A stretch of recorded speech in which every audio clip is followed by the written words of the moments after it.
All right, everybody. We got a minute left before we get started. Father in heaven, we want to give you thanks for all that you've done, all you are doing, all you will continue to do. Thank you for us being able to trust in you, and thank you for our guests, those watching at home, for making this platform possible, for all the good that we can do. We want to represent you, and that's why we try our best every day, and we want to give thanks to where our help comes from. In Jesus' name we pray. Amen.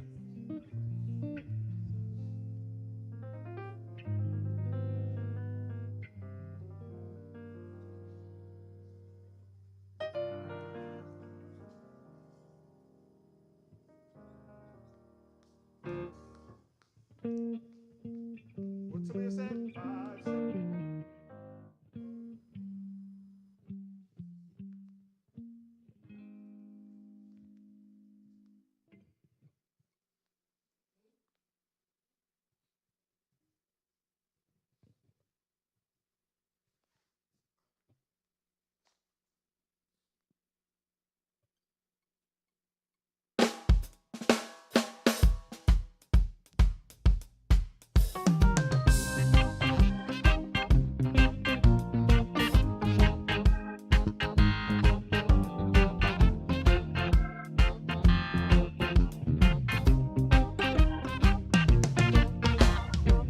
Everyone's feeling pretty. It's hotter than July. Though the world's full of problems, they couldn't touch us even if they tried. From the park I hear rhythms. Marley's hot on the box. Tonight there will be a party on the corner at the end of the block. Didn't know we'll be jamming until the break of dawn. Did nobody ever tell you that you will be jamming until the break of dawn? We'll be jamming and jamming and jamming and jam on.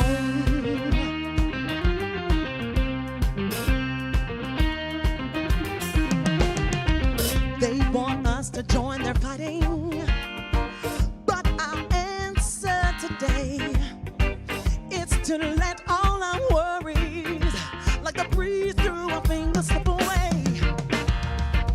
Peace has come to Zimbabwe. Third world's right on the one.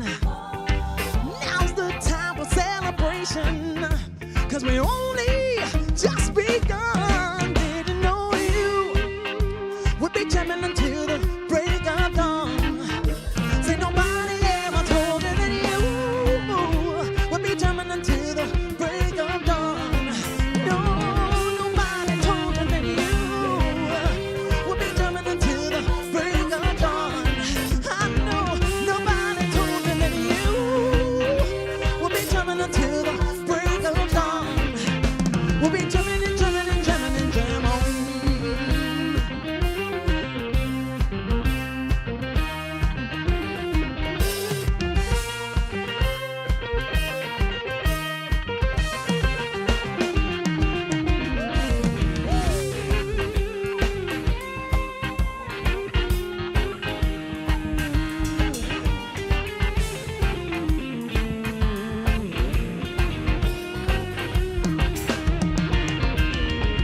You ask me, am I happy? Well, in matter of fact, I can say that I'm ecstatic, 'cause we all just made a pact. We've agreed to get together, join as children in Jah. When you're moving in the positive, your destination is the brightest star. You didn't know you would be jamming until the break of dawn. Oh, don't you stop the music, no, no, no, no, no. Hey, I thought you were someone that put you just to tell you that you would be jamming.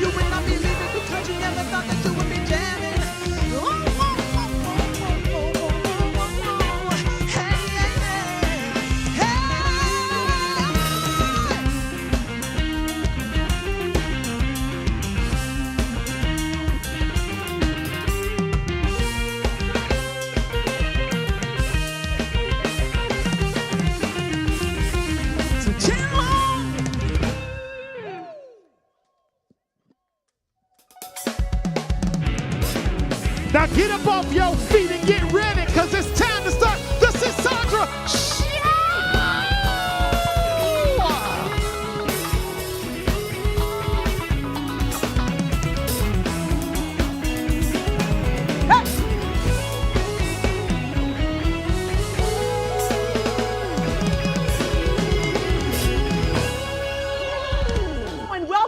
Sandra Show, y'all. Make some noise for my band, your band, for the culture.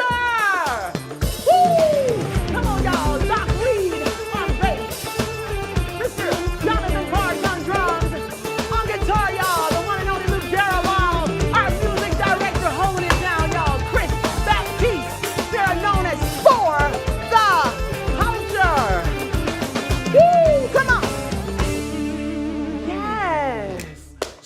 Listen, y'all go ahead and kick your feet up, grab that bubbly, all right, and let's get this show. Yeah! Let's get it started. Woo!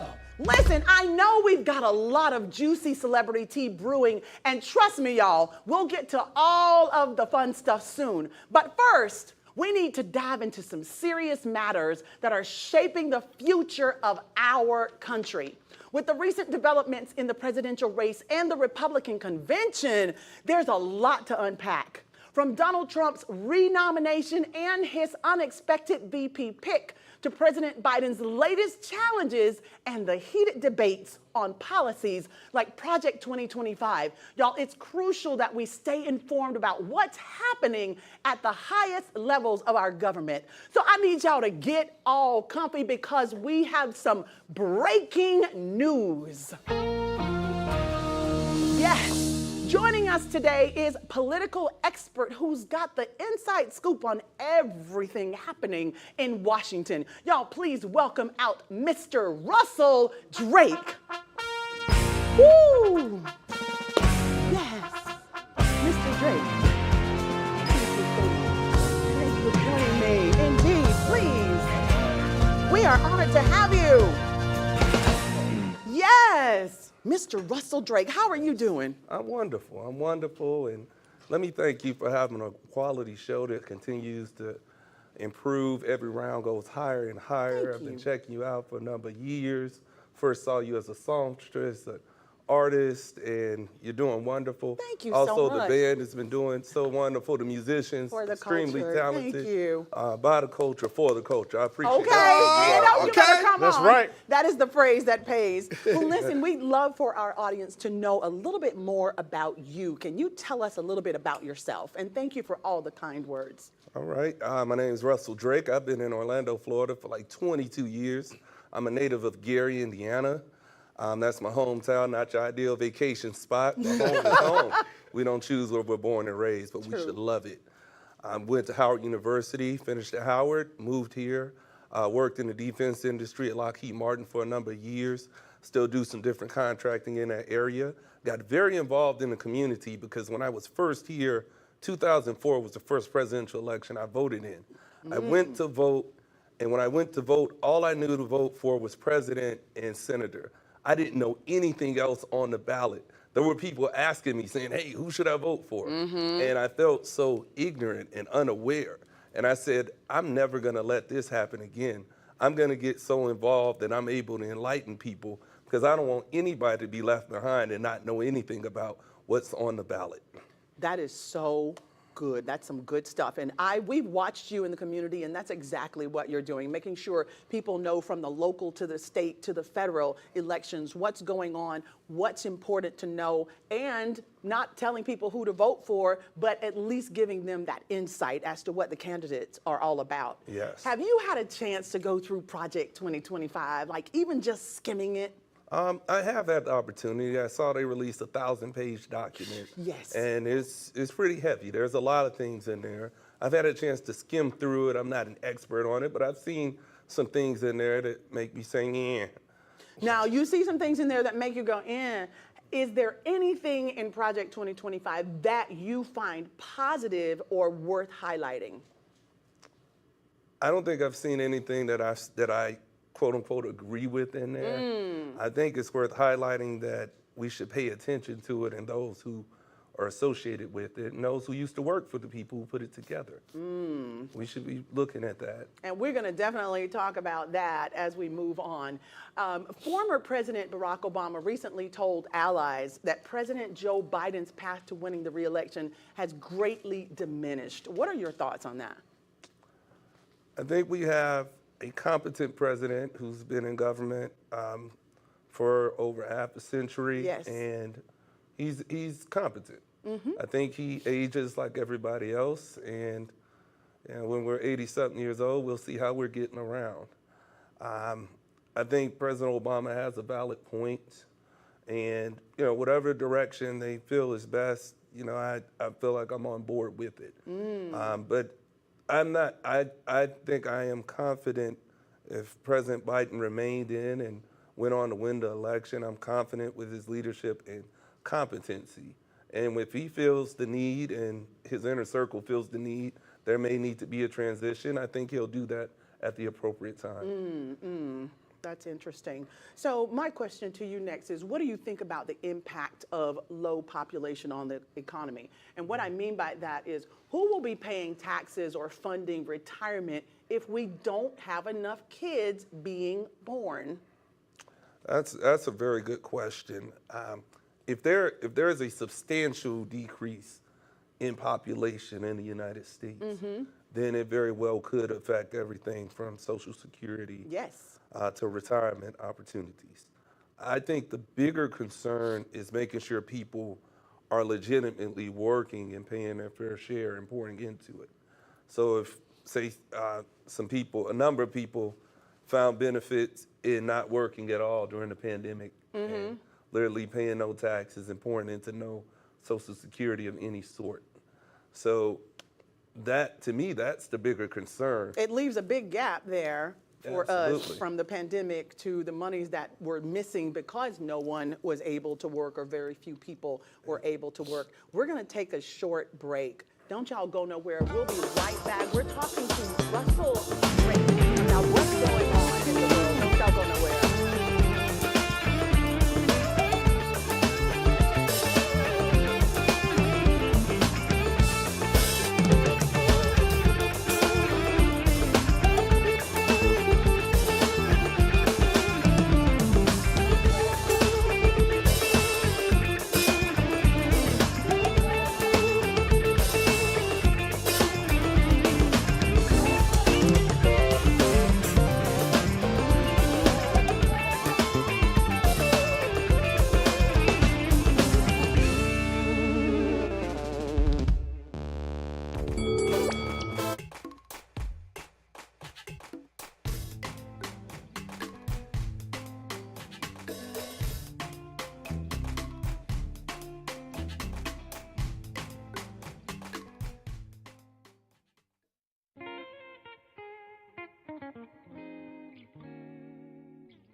Welcome back to the Cassandra Show. I am sitting here with Mr. Russell Drake. We were talking about, of course, politics before we went on break, and when we come back, we're doing the same thing. For those of you who missed the introduction, Mr. Drake is the former president of the local Democratic Black Caucus and the vice president of the state Black Caucus, if I'm not mistaken. Right. So again, thank you so much for joining us here. We're just going to continue diving into these questions. Would you tell us, do you think that taxation creates value, or is it more of a burden? That's a loaded question on so many levels. I think it's a little of both. You want money for services, right? You want money for education. You want money for community centers. You want money for roads, so people have to put in on that.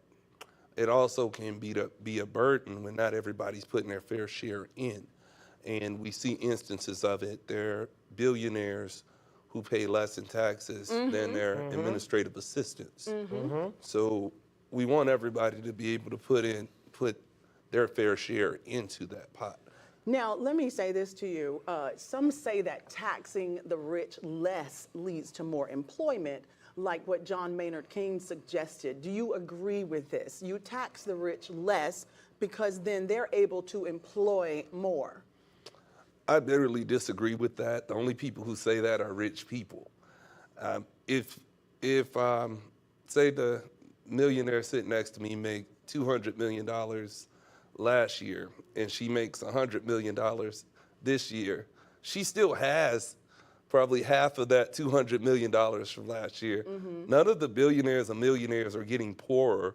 Everybody's getting richer every year. So they say that to help themselves get richer and build their net worth. If you look at the richest people in the world, it's the same 20 people. They flip-flop every year, but they still have the same money from the previous year. So them and their families are continually getting richer. When they say that, it helps a lot. It makes them feel better. But I don't think that's not the truth, that because of that, it makes them able to employ more people. Well, I'm sorry. They can have money and they could employ more people. Doesn't mean they necessarily will. That they will do that. If they have the opportunity. They want to build wealth like anybody else. So they're doing it any way they can. Thank you for that answer. So why do you assume that bureaucrats know better than parents about what's best for their kids? Should we let parents choose and make it affordable for them? We're talking about education. That's a huge part of the Project 2025, getting rid of the Department of Education. Do you think that parents should have a say in what their kids learn at school? Absolutely. I think parents should have a say. The way they have a say is through the Parent-Teacher Association. It's through going to school board meetings. We have superintendents. We have people that are receptive. I do think we have an issue with persons who have no experience in education making policy about education and not taking into consideration those who've been in education for multiple decades. I mean, if you look at it, public teachers are some of the lowest paid occupations, but they put in the most time and they have the most precious resources they deal with, our children. And actually backstage, my daughter had just called me and took her senior pictures. And think about this. What if we didn't have the funding for people to get senior pictures? Don't have the funding for yearbooks. All this stuff is happening in different places, mind you. Indeed. And what would we do without our yearbooks, you know? And well, you're a few years younger than me, but we didn't have the internet, so all this stuff everybody's doing now with phones wasn't there. If it wasn't for the yearbook, there's some people I'd never have a photo of. That is so true. So that's just a basic thing. So when you obliterate the Department of Education, the goal is to take away public education or water it down so that it's almost irrelevant. You have the haves and the have-nots. So now either you're going to charter school or private school. I was going to say, so then that's what we're talking about next. Charter schools, school choice, all of those kind of things. Remember when President Trump was in office the last time, he appointed Betsy DeVos, if I'm not mistaken. And that was a big platform for her, was to try to get rid of the Department of Education and integrate charter schools and school choice. Yeah, bad thing. I'm a product of public schools. I went to So am I. public schools, came, from K all the way through 12. Yes. Had a wonderful education, had teachers that cared. Yes. Teachers that taught, teachers that found value in everything from Black history to academic Super Bowl and things of the sort. They pushed and encouraged us. And you make it hard for people to be able to do that if you don't give them the financial resources to maintain their households. People should be able to sustain a household on one salary. Yes. On one salary. It Yes. shouldn't, I know some people say, well, you want multiple streams. You want that to Multiple build streams wealth. of income, but not that you need two people Yes. just to live. To live, Yes. to do the basic necessities. And then some people say, well, just don't have children. Yeah, well, people don't have the option of that, do we? So many people have children. Children matter. We say we care about families. Make it affordable for people to take care of their families. People should be able to have a savings. People should be able to tithe to their place of worship. People should be able to go on vacation. Yes. People shouldn't should live- have more money in their Yes. pockets without having to be strapped for cash. Say it again. Yes. Check. So tell us, Mr. Drake, what are your thoughts on ending no-fault divorce, especially since in some parts of Europe, it's harder to divorce when you have kids to prevent them from becoming a societal burden? I'm tell you that gets to be very complex. Yes. As we're ending a no-fault divorce. Let me get it. A lot of things are a test bed in Florida that spread to other places in the nation, and I would think for policies. And then in Tennessee, in education, they're the test bed for it. And if it doesn't work there, then they don't do it. But if it works, they spread it out everywhere. And I think we got a complicated situation we have to study. I don't like it when we pull things back and continually pull things back that have been in place. If something's working, then we should do it. We shouldn't look to restrict people or just tighten things and take it away. No different than Roe versus Wade. It was the law of the land for 51 years and gets taken away. Why would we go backwards 50 years? We should be about progress and make it. And I know they look at the word. Why is the word progress demonized? I don't know till this day. Why is the word woke demonized? The opposite of woke is what? Sleep. You sleep on it. Why would we want people to be sleep on it? asleep? Exactly. Why would we want people To to be take unawakened? advantage. Why would we want people to be unknowledgeable? But I do think that we are awakened, and so many people are knowledgeable and paying attention that they are doing their research and they're reading and they're learning, and they're not falling for the same okey doke that they may have fallen for 40 years ago. It's so true. And we're in a time where every person matters and every vote matters. And because somebody's endorsed by somebody, that's one person you endorse by. But you got to convince everybody in this room or in this community or in this district that this all is of the them person that matter. should be in office. And So let me ask you this question. I'm sorry for cutting across you. President Trump just announced his vice president pick right after the assassination attempt. And it's someone from the Heritage Foundation, which is Project 2025. Yes. Can you help us understand this choice, especially since Trump said he disavowed Project 2025, and now his VP is part of the Heritage Foundation? So I'm going to give first so President Trump is trying to sell a used car, right? It's a used car that got discarded 4 years ago. He's trying to recalibrate, refuel, and sell it. And it's not always the most integrable profession. So he's trying to sell it by any means necessary. He'll say whatever he's got to say that sounds good to anybody else. But there's some things that are clear facts. So, he says he doesn't know about it, but everybody that's putting it together used to work for him or with them, and now his running mate is one of the people that was working for it. But he still says he knows nothing about it. Yeah, it doesn't sound like the truth to me either. But his VP pick is a senator from the state of Ohio. I got much respect for the state of Ohio. I'm from the neighboring state, Indiana. And he's picked because he's in the Midwest. When you look at it from the last election, it's all about the states that you can win. And you look at the states where you've been polling well or not polling well at all. And there's swing states that he'd like to get For him to be able to be victorious, he has to win swing states. So he like picked him from the Midwest because that's a swing state area. Okay. Pennsylvania, Michigan, Wisconsin would be key states that he loved to have. And President Biden would like to retain those states. Arizona and Georgia, President Biden won those 4 years ago. Those have been polling more towards President Trump in the last, I think actually for the last 6 months. So he may feel like he has a leg up there. Now, polls don't mean everything, though. That is so true. Now, let me say this to you. I needed some insight on that question, but I have this burning question to ask you before they get us out of here, if you don't mind. With President Biden recovering from COVID, what position does that put the Democratic Party in? You have 30 seconds. I think we're still in a sturdy state. We have a capable VP who's going to move to the forefront and do things for the president in the meantime. The Democratic National Convention isn't for a month. When they get to the National Convention, they'll discuss things. I know they're putting together a power pack agenda of people and speakers, including people from the great state of Florida, including from Tennessee, including from around the nation. And we'll make a decision on who we're pushing forward to be the president.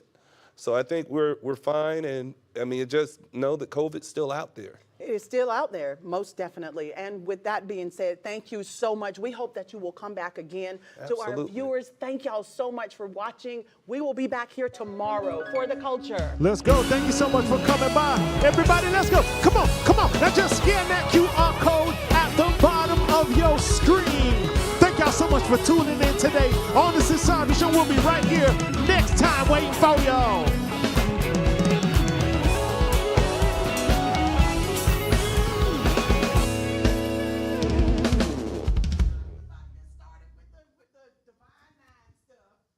A Q dog in the house. Thank you so much. That was very insightful. Thank you. Thank you.